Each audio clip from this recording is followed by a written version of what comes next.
record going. Dun, dun. I'm All making my right. morning a little busy. I'm following this with a weird podcast where we're going to do the Aristocats and the Aristocrats in the same podcast. I don't know if you know the Oh, Aristocrats. wow. Oh, no, that is a mind blower. I I thought we love should. them both, but I don't know if I do a double header. That is a really cool idea, though.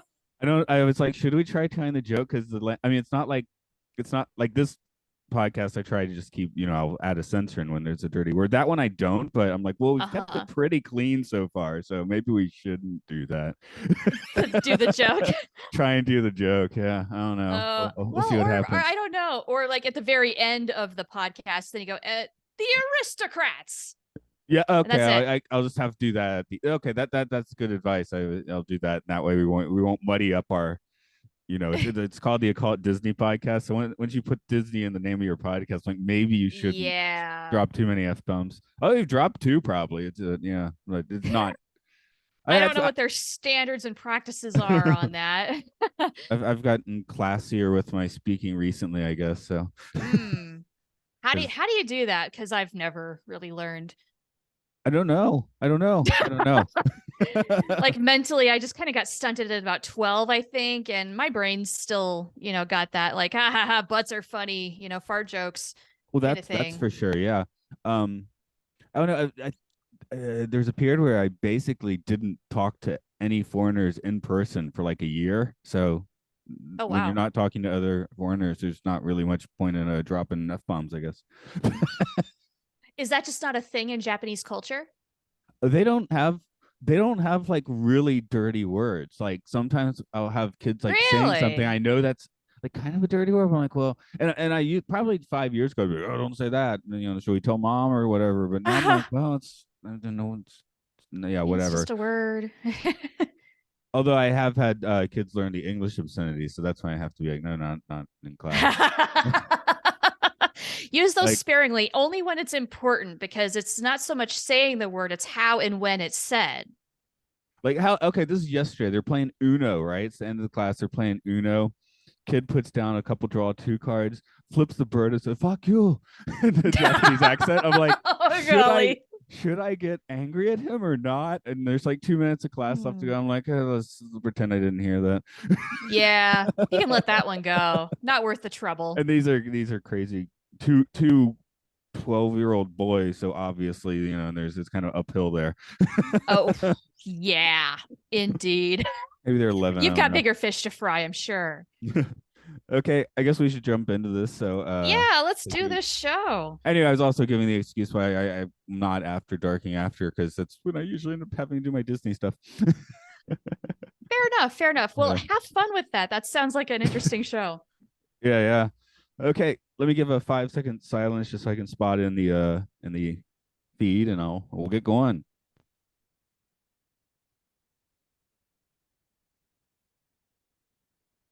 Hello, welcome to Time Enough Podcast. It's where we discuss all of the episodes of The Twilight Zone and beyond.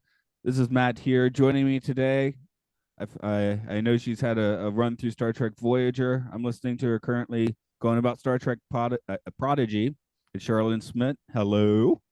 Hello. Thank you for having me back. I think I got three syllables wrong, but as I said, I sometimes I do early morning podcasting, and my tongue doesn't work anymore. I understand. My whole body doesn't work until the coffee kicks in.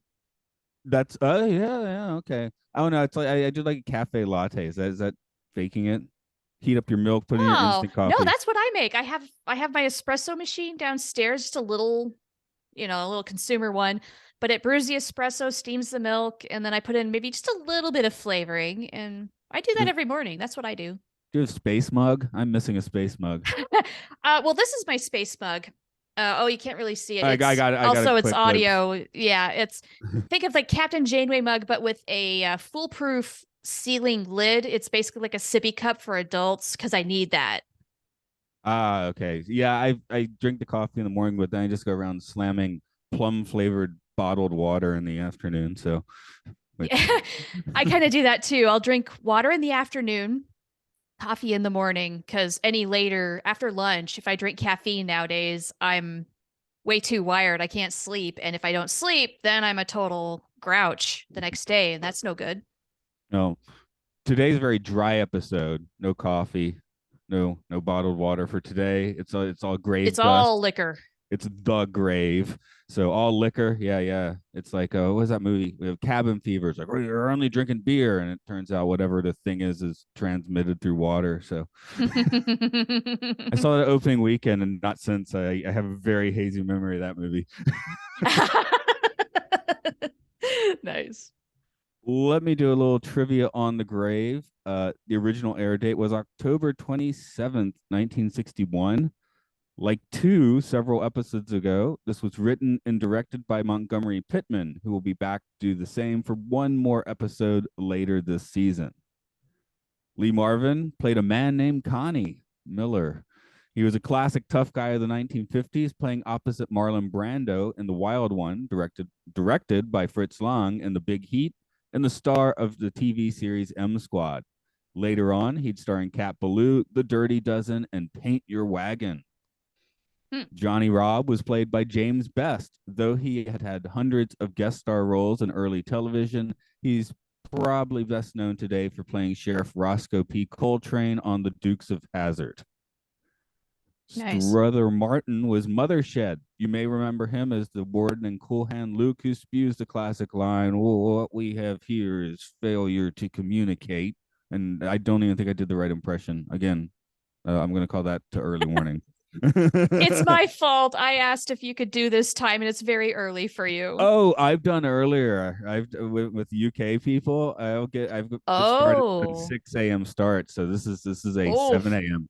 I only have to wake up like 30 minutes earlier than I usually would anyway. Okay, that's good. I don't feel as bad. Ellen Willard played Eon Sykes. I watched the episode last night being like, I have to remember how to say her name, and I don't know if I just said it right or not. She only had a few it's the character's name anyway, not the actress. I got that right. She only had a few professional credits.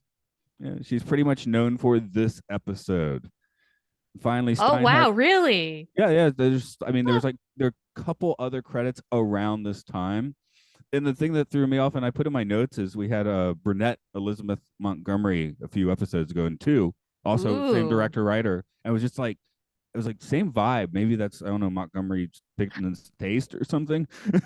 So, maybe that's his type. Yeah. We got one more to check, so we'll see what happens in his last episode. Cool.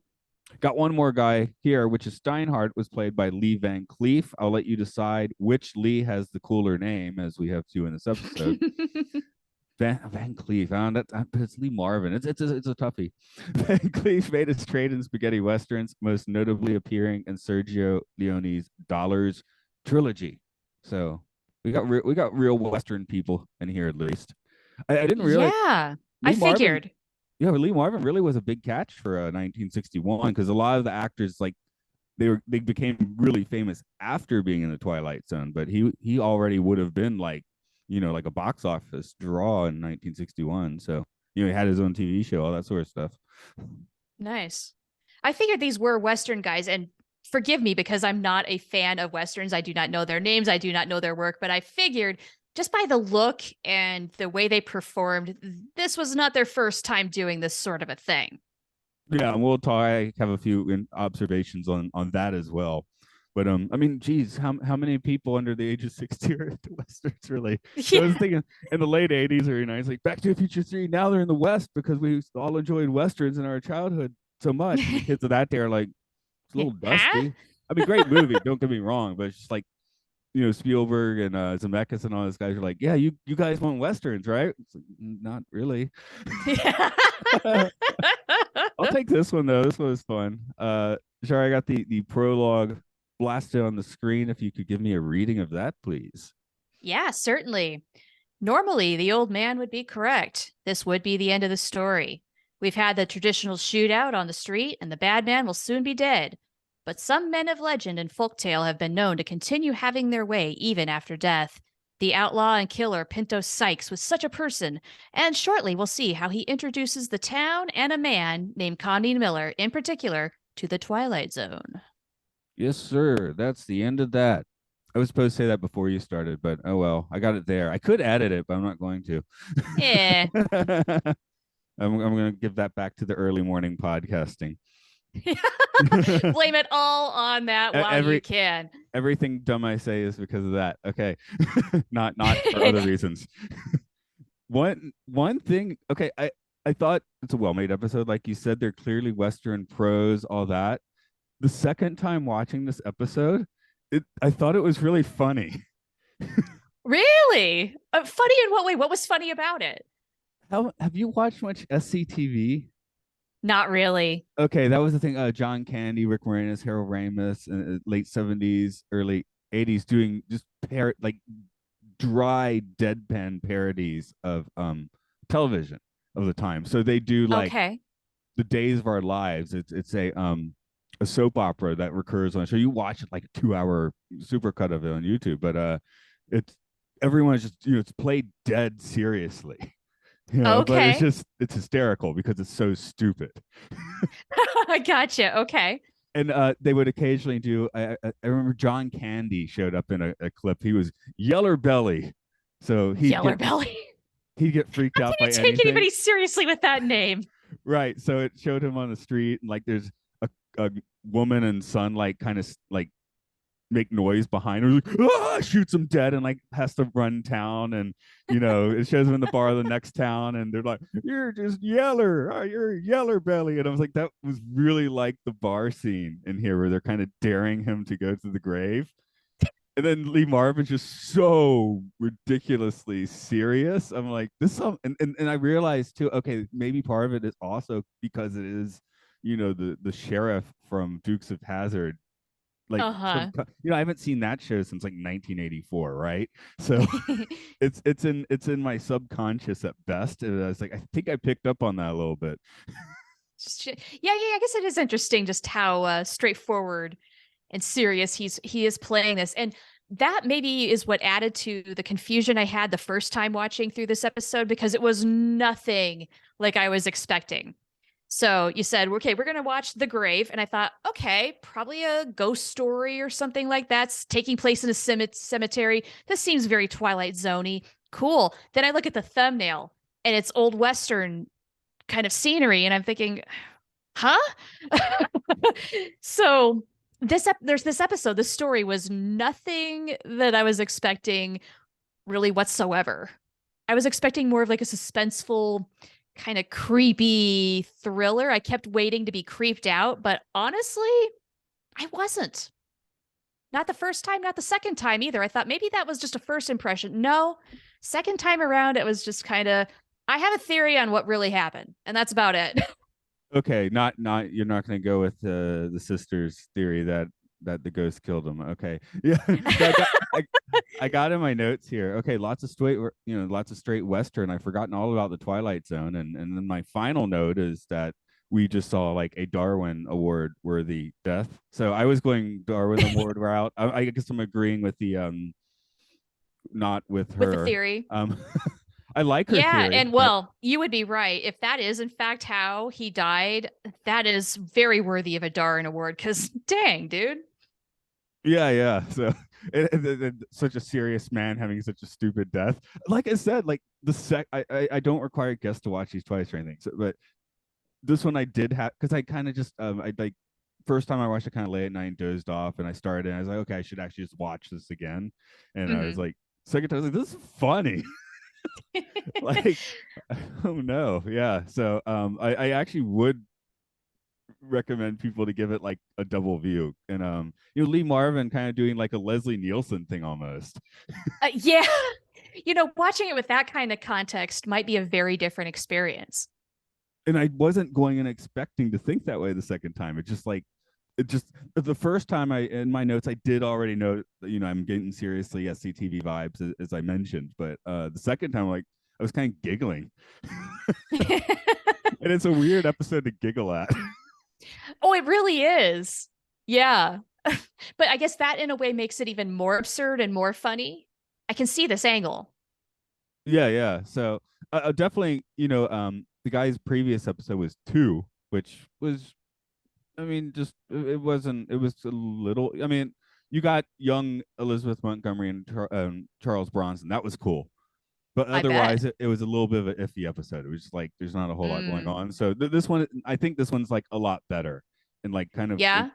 it feels like you said. You were like, "Am I watching a Twilight Zone?" So Honestly, if I were flipping channels and just going through classic TV, I would, if I had not known what this episode was, I would just think it was some old Western story, not Twilight Zone. Not unless and until I saw Rod Serling. what is who's on set in this one? So that's Yeah. becoming more of a rarity. Usually they'll have like a crazy like swirly wipe, and he's there because it was filmed a different day. But this has him on. Aha. He comes out of the door. He's on set for this one, so that's nice. Yeah, cool. You said you had a theory as to how this guy offed himself. Well, I don't think he offed himself. Okay, Uh, you're going with a more supernatural theory, or nope. I think that the sister did it. I own.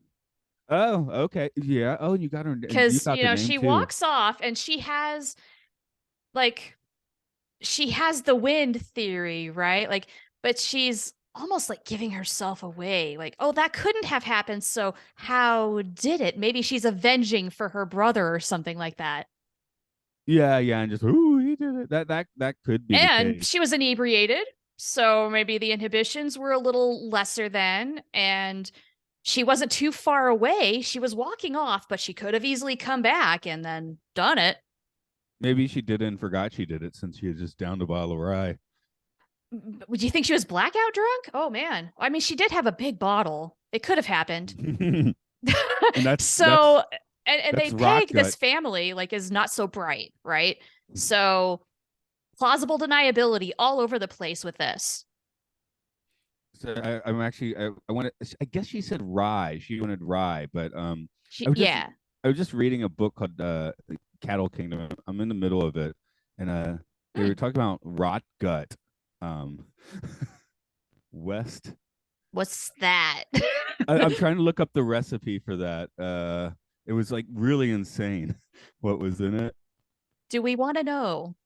I mean, it wasn't like particularly like, dirty. It was just like weird. Okay, 1 gallon. You just make a big mix here. Okay, 1 gallon alcohol, one plug or black twist of tobacco for color, one blackstrap molasses for flavor, one handful red Spanish peppers for spice, 5 gallons river water, two rattlesnake heads per barrel. That gives it spirit. What? Okay, Wow. Okay, what? so This I took a turn now. so maybe that's what she's drinking. Hmm. Oh, I guess. Well, I mean, alcohol lasts a while. You don't need to preserve it. And I don't. The book I was reading, I don't remember reading Rattlesnake Head, but the rest of it, I remember the peppers being in there. I mean, that's weird. I mean, I can see why it's called rot gut now, because if it's not one thing that's going to get you, it's something else in there. Yeah, yeah. So hey, that could have maybe. Well, I guess he said he specifically was not getting into the rock gut that night, so it wasn't Lee Marvin, but yeah, she has a bottle of who knows what. So Right. Again, plausible deniability. I think she actually did it, but her brother's going to get the blame. And or the he's dead, so credit. he can't really. And why not? Why not go for the supernatural angle? Because it creeps everybody out, Yeah. Well, if you do it from the grave, you're now a legend, right? So right? Well, and here's a question I have is what exactly did Pinto do? Why is he such a bad guy? I didn't quite catch all of that. well, they start off with the shootout where Connie hasn't caught up with him yet, and the rest of the town just off the guy. So Yeah. I don't know. Maybe he's been cattle rustling, murdering. So um, I figured it had to be something along those lines, but they didn't really give tons of context as to what he did and why everybody is shooting him. And then it's that slow build toward the end, which I think is why they start off with the shootout, is because you need some action to get drawn into the story. But I don't understand why they wanted to kill Pinto in this teeny little town. yeah. I was reading about the bandits in this book too, where it's talking about most cowboys actually couldn't afford a gun, and they probably wanted to stay out of trouble while they were in the red light district of Dodge City. You don't go looking for trouble. The other one Yeah. being that most of the lawmen would not go for pistols; they'd use sawed-off shotguns. So Oh, yeah. Good point. Good point. So Connie should have been Hmm. carrying. But yeah, it's not like everybody was carrying a gun in the West. It's just like now, and I live in Japan, so Japanese people tend to assume every American owns a gun, which isn't the Uh, case. it's not, but I can see why they get there because Maybe every it's day because it's a some people, shooting. maybe it's because some people own like an arsenal, so that makes up for the rest of us. I don't know. Yeah, I wonder, like per capita, how many guns per capita in the United States? I would be curious to know that statistic because, yeah, I imagine people who do have guns, it's sort of like tattoos. You don't just have one; you probably have a few. Yeah, I mean, there are weird random acts of violence in Japan. So the third headline a few days ago or last week was something like 90-year-old man hammers 78 no 93-year-old man hammers 78-year-old neighbor to death because he was annoyed Oh, with him. But wow, that's the top headline news. So I guess yeah, wow. So that it's that not guns, but occasional violence with other things that can be people used as weapons in people Japan. people snapping. That's right. Well, that So is the most dangerous thing. It's yeah. when people are unhinged. Right, exactly. Who knows what a crazy very old man will do sometimes. Right. Is he of sound mind and judgment? I'm gonna guess not, but yeah, I didn't really get to that level of detail in the article. No, I imagine not. The other thing I really thought about watching this episode was the Bloody Mary game. Kids daring each other to do Bloody Mary. Do you know this? Remember this? Did you play this? Kind of. Is it sort of like, oh, I double dog dare you? That sort of thing, and you're supposed to, I don't know, twirl in the dark bathroom and look in the mirror with a candle, say Bloody Mary, and then Bloody Mary's supposed to appear in your mirror or something. I don't quite remember because Okay. I don't know if I played that game exactly. It reminds me of like the Biggie Smalls thing in the mirror. You say Biggie Smalls three times, he appears. oh, okay, well Is it like that? it's exactly that. It's just I guess Okay. let's make it cooler and not do it with Mary Queen of Scots now. I think that was the Bloody Mary if I remember correctly. Oh, So okay. So Biggie Smalls has taken her place. Got it. yeah. Yeah, that's hysterical. So That is. that's how secession works. Mary Queen of Scots, then Biggie Smalls. We'll see who's next. Yeah. Like, I don't know, 100 years from now, it'll be somebody else entirely, somebody who doesn't even exist yet. The other thing, and this wasn't actually so much humor, with the amount that all of the townsfolk are just projecting their fear onto Lee Marvin is again funny. It kind of is because, okay, one, you have a lot of these guys in the bar who did the shooting, even though we don't know whose bullet actually got him. But yet there is that fear, but they weren't too scared to shoot him. Hmm. Yeah, and meanwhile, I wrote the line here with Sheriff Roscoe, who's like, "You hit me and you hurt me." I loved that line. I really like that character too. He's like the one sensitive cowboy in this whole town who actually has some feelings. He's not totally Neils of or nerves of steel. You can catch more of him in Seasons of the Dukes of Hazzard. Yeah, he just wants to play his guitar and have a nice life and not work too hard. I understand, dude. I get you. He doesn't understand it once the Hazard brothers are out in their car. A show that hasn't aged well and probably wasn't aging well when they made it. Yeah, yeah, probably I not. remember loving it when I was 5, though. So, but yeah, I was 5. I didn't know what I was looking at. Okay. And then I'm from Atlanta. I mean, I keep saying on this podcast, they didn't take the Confederate battle flag off of our state flag until like the mid 90s. It was a long time. Yeah, And we weren't the last to yeah, do it. South Carolina or Mississippi or somebody was even later. So it's kind of wild. So yeah. Well, America's definitely taken its time trying to get over its original sin, slavery, and yeah, we're still working on that. right. But yeah, so rednecking isn't quite as cool. But this not nicely. This he's not a redneck here. So yes, he's very likable in this one. Um, Yeah. although he goes for the most obvious lame reverse psychology bit like ever. Well, yeah, this is true. That's I Pretty think obvious. I think that's where I started thinking about Yeller Belly. Yeah. It was like that level of kind of goofy. Um, Yeah. It was a little goofy. and then the weird thing, well, how do we know you did it? And I'm like, too bad they didn't have a GoPro. They could have solved this real fast now. But Yeah, we're a little off in years for that, but yeah, seriously. Even a camera. They didn't really have that technology either. yeah, well, not at night, and it takes 20 minutes, I guess, Yeah, is how right. that works. I don't know if that would have worked out. Because you got the old timey Western photo studios, but you have to stand there for like a 5 minute exposure, right? So, Right. Yikes. I mean, which would have been fine for the knife, but like you said, at night, I'm not sure if they were capable of getting that. I just have one more observation. The Eon, I think I got it right finally. Man, she bounces back. She had zero hangover the next morning. Man, right? She was feeling good. Yeah, yeah. So So, okay, I have a couple theories on that too. Either she's like still drunk and the hangover hasn't hit yet, like you just keep drinking to hair keep of the avoid the dog, yeah. hangover, or she wasn't actually drinking that and she plays a really good drunk. I did write in my notes. I think, yeah, that's some fine drunk acting. So, no, I meant the acting, but Yeah. hey, the character could have been acting as well. So, Maybe they both were, but it was fine drunk acting. Absolutely. oh, oh yeah. Okay, one more observation. I totally noticed the room for the grave set. Like I'm watching on Blu-ray where it's just Yeah. in way better fidelity than I think it was ever supposed to be viewed, and I'm like, I could see the creases in the wall, like where the I corners are. noticed that too. But Yeah, I mean, I understand this was older TV and the budget I'm sure was not there to make this a top-notch production, but these are so obviously sets.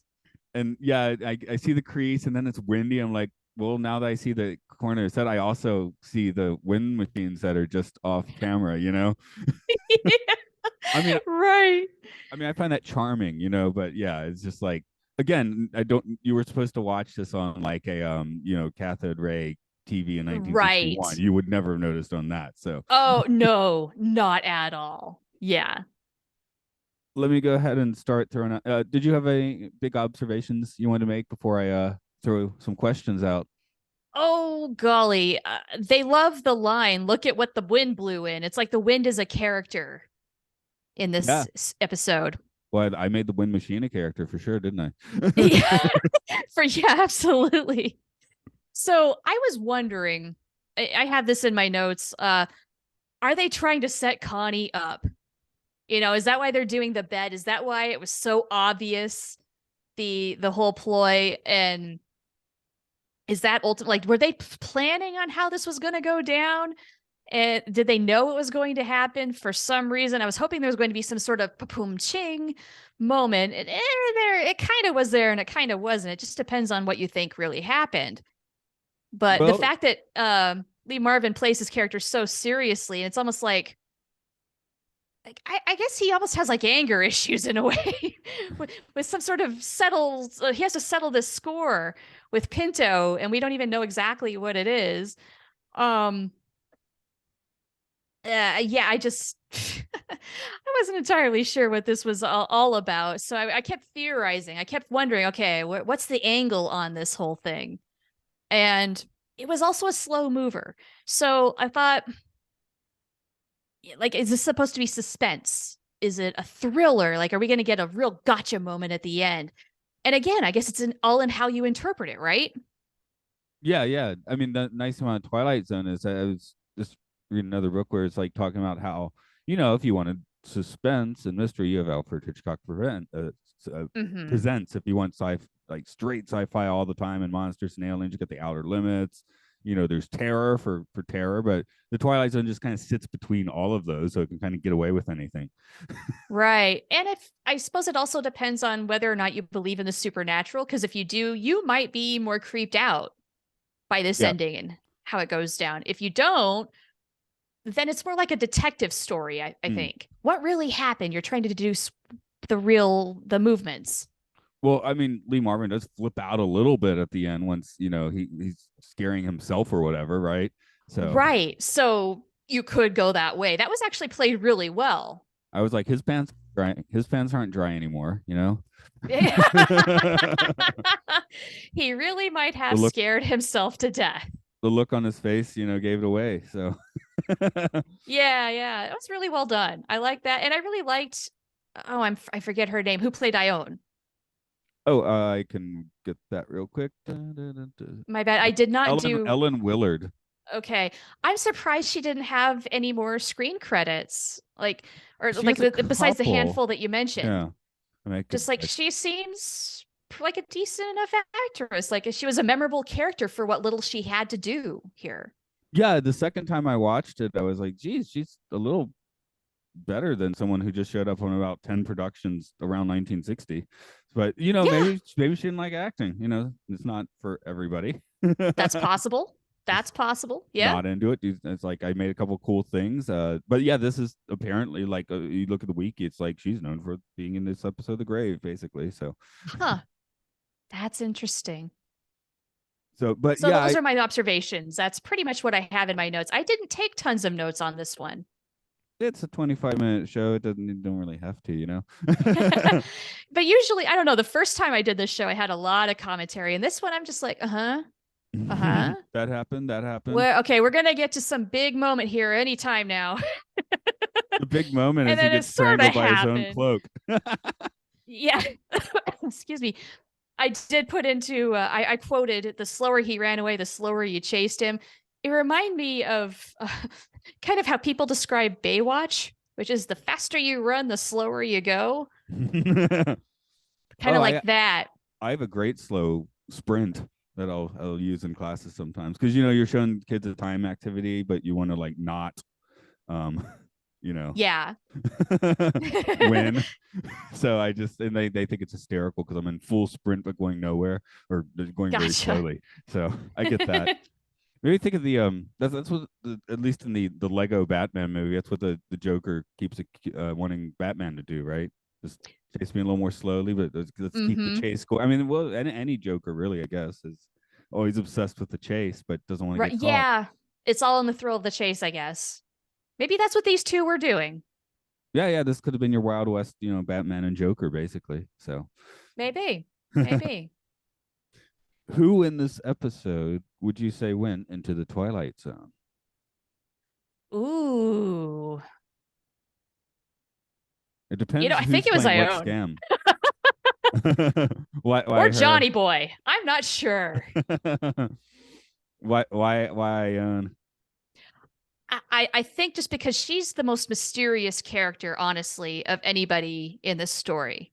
I don't completely know her motive. She is more up for grabs to be a loose cannon. She's definitely a loose cannon, which I guess for me that makes her feel like of the Twilight Zone. Okay, that's fair.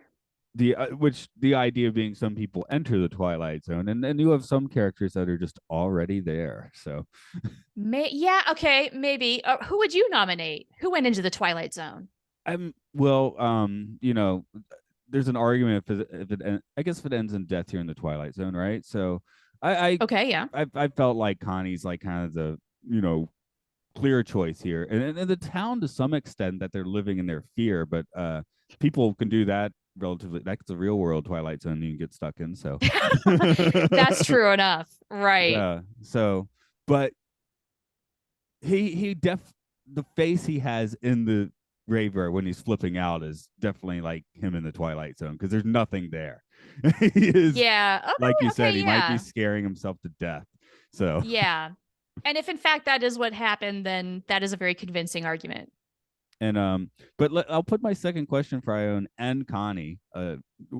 Do they deserve their trips through the Twilight Zone? Let's start with Ione, who I guess my deserve is like, well, she's part of it. So that was my take. But yeah, so she's there, like that's the way that is for her. That's her existence. But for Connie, I don't know. I don't know if he deserved to be scared to death or not, just because I don't know the full backstory of him and Pinto. He was ready to shoot a man dead. He was late. Yeah. Yeah. And since the townspeople took it upon themselves, like, Yeah, I don't know. Are they trying to get rid of Connie? Is that it? It's like, we did your job for you, so off you go. So now this episode would be called the gaslighting. I, yeah, I do like the idea that the entire town is gaslighting Connie because they really are. It's like everybody is so afraid to go to the gravesite. Why is Connie not afraid? Why are they double dog daring him to do it? we've had 40 years of this guy. Enough. We can make a town plan. We can come together to make this happen. Yeah, I think they're all conspiring against Connie, trying to just run him out of town. Which is Like, hysterical. I'm So gonna have to watch this again and look at it in a funny context. I think I'm gonna enjoy it like 12 times more and laugh by laughing at it and just sitting back rather than trying to analyze what might really be going on. Because that's where my brain goes. that I would recommend that because the first time I watched this, I was like, oh, did I hand you like kind of like a duffer one that doesn't have much to talk about? But the second time, I was just like giggling. I'm like, this is great. I'm gonna do that. I'm gonna have to do that. So for the listener, yeah, give it another review too, and just pretend you're watching SCTV or I guess Saturday Night Live does that sort of stuff too. If you need a better known headline. Yeah, mentally get yourself in that place. You'll have a good time. My tripometer or the tripometer, I shouldn't claim. Well, I guess I can claim it, but it's 0 to 5. Of course, 5 is very trippy. 0 is not trippy at all. Where would you like to place this one? I really wanted this to be super trippy, and it wasn't. Not for me. I'm giving it a 1. Yeah. I feel like westerns often I have trouble giving higher ratings to westerns. I find westerns to generally be like the antithesis of my version of trippy, at least. Yeah, I was really hoping for some really creeped out supernatural extravaganza here, and that's not what we got here. That's not what the story was. Yeah. It's not the story's fault. It's my fault for wanting that. But I figured the grave, we're going to be in a graveyard. It's going to kick ass. We're going to have a lot of ghost action. And there really wasn't. El Topo, there's a trippy western, just in case someone's screaming that at their device of listening at the moment. It's not like they don't exist, but yeah, like dust, and I do feel like westerns come across a lot better in black and white because when they're in color, typically everything's brown. I don't like that. Yeah. yeah, they need to be black and white, right? Yeah. So for me, the weird kind of heightened vibe of the acting from pretty much everyone in this episode, I thought that was trippy. And I thought the death was like so ridiculously stupid that actually stood up me to giving this one a 3 for myself. Wow, because of the Darwin Award. Yeah. I'm just like, this. There's no way this end. I mean, we could get the jump scare of like a hand coming out, but that's too stupid for the Twilight Zone. My suspense really was like, how are they going to end this? Because he can't just like actually come out of the grave. There has to be some weird ambiguity, and they found a totally almost silly way to do it. Yeah, just like, oh wow, that if that's the way that went, that's really embarrassing for him. But it's still played, seriously, right? So yeah, straight laced. But yeah, again, if you want to not laugh at Lee Marvin, laugh with him, laugh at Connie. You can laugh at Connie. You can actually do that quite easily. So just like because he goes out and just like the least dignified bad guy. Well, not bad guy, but like badass guy. I'm a cowboy kind of way. Because in 5 years, as the cattle towns died down and all that sort of stuff, it's going to be that Pinto, he took down the lawman that couldn't quite get him from the grave. That dumb lawman, always late, got strangled by his own cloak.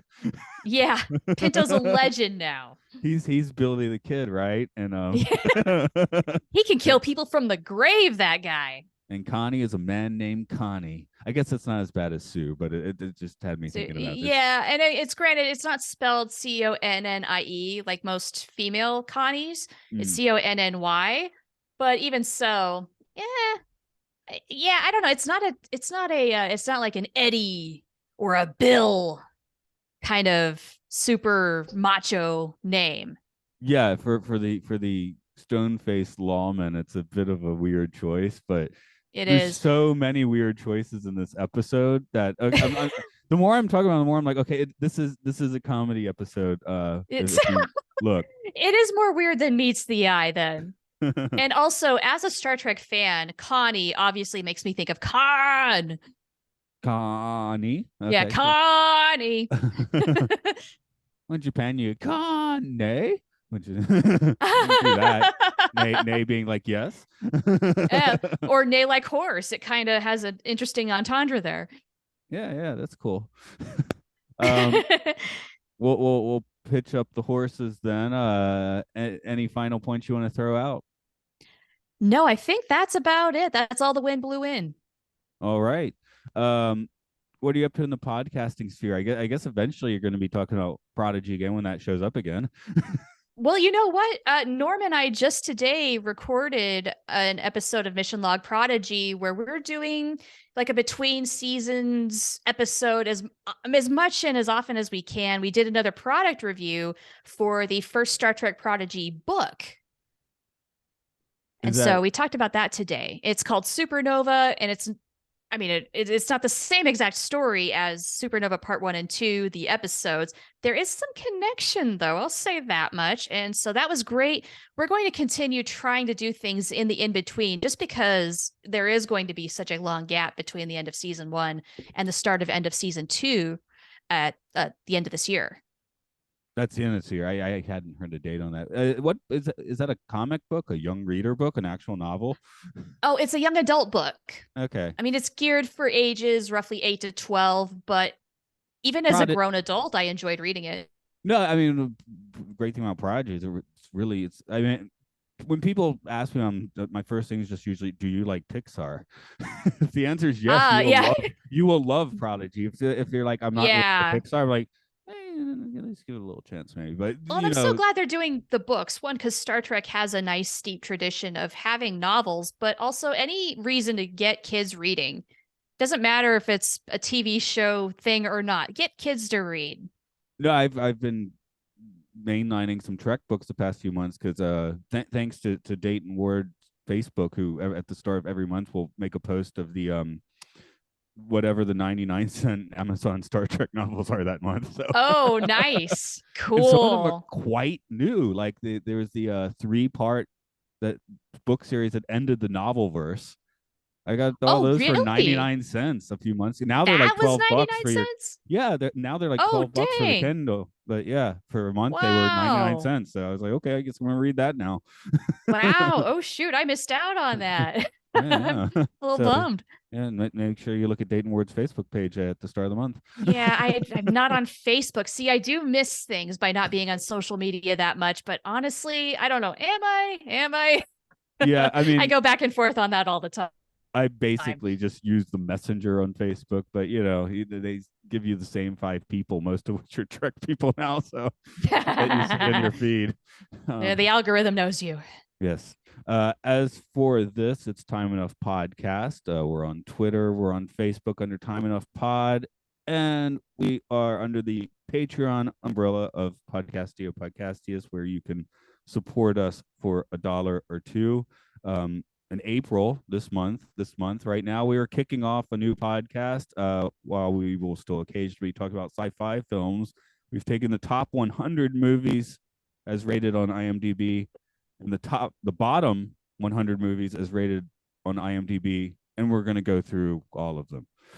It's films or filth, films and filth, the Citizen Kane of podcasting, where we decide if the film is film or filth. So Nice. I love that. And that's an ambitious project. yeah, when I was making the dates, I had a few office hours, let's put it that way. And I was like, okay, I'm now writing 2026 next to movies. I think I should probably just stop this for now and not go insane. Oh, golly.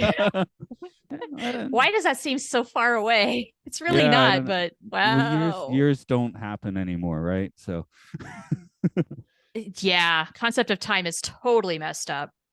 and I should throw out, you can also hear some video game stuff about Pokemon, Luke Loves Pokemon. I think they're getting a Zelda podcast worked up now. So if anyone's into nice those games, they will talk about that stuff. I've been calling it Hyrule Honey I'm Home, which I'm sure is not the name of the podcast, but I don't know what it is yet. So, All right. and Cool. that name is courtesy of not my sharp brain, but regular guest here Mark came up with that one, not me. So give credit where it's due. Nice. Okay, I'm gonna. You know what? I do walk past graves almost every night because I walk home. And Japan has Oh, hey. lots. You got a temple, a grave site. So I'm not gonna stop by one and slam a Bowie knife into it though. So You're yeah. not? Oh, I thought that's maybe why you brought it up. I have a butter knife. Can I do a butter knife? Try it. See what Okay. happens. Okay, I'll see Just what don't wear a happens. cloak. Good call. I don't know. I carry a travel guitar around with me most of the time, so that might get around my neck. So could be Well, dangerous. if you're like not online for a couple of days, we'll have somebody check on you. Go check the grave sites. Yeah. We'll know what happened. Okay, I'll do a cut there. You have time for a coffee break, I think. So I do. I've got time to re-up on the water, and then I'm off to do After Dark, and you're going to go do the Aristocrat Cats. yeah, Yes? both of them. Yeah. Whew. Well, have Not fun. I love the which Aristocrats, by the way. Like, it's such a stupid thing, and yet I love it. I going through each Disney movie. I'm gonna say it's not near the top of my list, but it went up. Like I was like, is this? I mean, that's again not bad, but is this my least favorite so far? And I was like, no, it's better in several of them. Once we started getting the psychedelic cat numbers, I could watch that all day, where they got the Uh-huh. flashing weird colors and the bebop playing, and I'm like, okay, I could do this. This is great. So Yeah, there's some though that are just yeah, so Lady and the Tramp so far is my bottom barrel one, I guess, because Oh, really? I I haven't just watched that I just since I was a kid. We had it. yeah, I think I'd never seen it before, so I didn't have any nostalgia for it. And I was like, Mm. I don't care. See Dumbo, I was like, Yeah. Dumbo's great, but Interesting. Now, are you gonna? I don't remember the list. Are you gonna watch Fantasia? Because that was the one that I felt like I was supposed to appreciate it, but I had no appreciation for it when I watched it as a kid. we did that first. We generally go in order. I actually got the Aristocats out of order accidentally. We did Robin Hood Mm, last week, but it's like my co-host was so excited about Robin Hood. I was like, let's do Robin Hood and do Aristocrats next time. So gotcha. and So, what did you have to say about Fantasia? oh man, that way you get into some weird stuff. I walk a weird line where the guy that I talked to used to work in the pool at MGM Studios, like where you could see all the project directors and animators. Mm-hmm. Now he's not like a artist like drawing, but he's a program director sort of guy, and now he makes like conspiracy based comic books. So they're all kind of silly, but Really? but that's where it is. Like I found myself, I'm kind of like, I mean, I haven't heard. He hasn't said anything particularly horrible on the podcast yet, so I think we're doing okay with 16 episodes. Okay, In, but good, good. I mean, well, I've got a few of his things he sent me, so it's silly stuff. It's like the H.P. Lovecraft monsters, coloring book, that sort of thing, with like weird, Oh, okay. with like Illuminati symbols in the back, but it's kind of a joke. So Okay, yeah, so more like old school conspiracies, because I'm thinking, of course, because I'm in America, QAnon type of conspiracy theories like deep state. yeah, this is more like we faked the moon landing stuff. Although the deep state will come Okay. in, but yeah. That was back when conspiracy theories were kind of fun and goofy and nobody took them that seriously. That's what I found like on podcasting. Like when I started off, I was like, I want to bring in mystics and weirdos. And in 2019, bringing in someone that wants to talk about the fake moon landing's fine. But like I had a guest on. Yeah, post 2020. Yeah. Well, how deep does this go for you?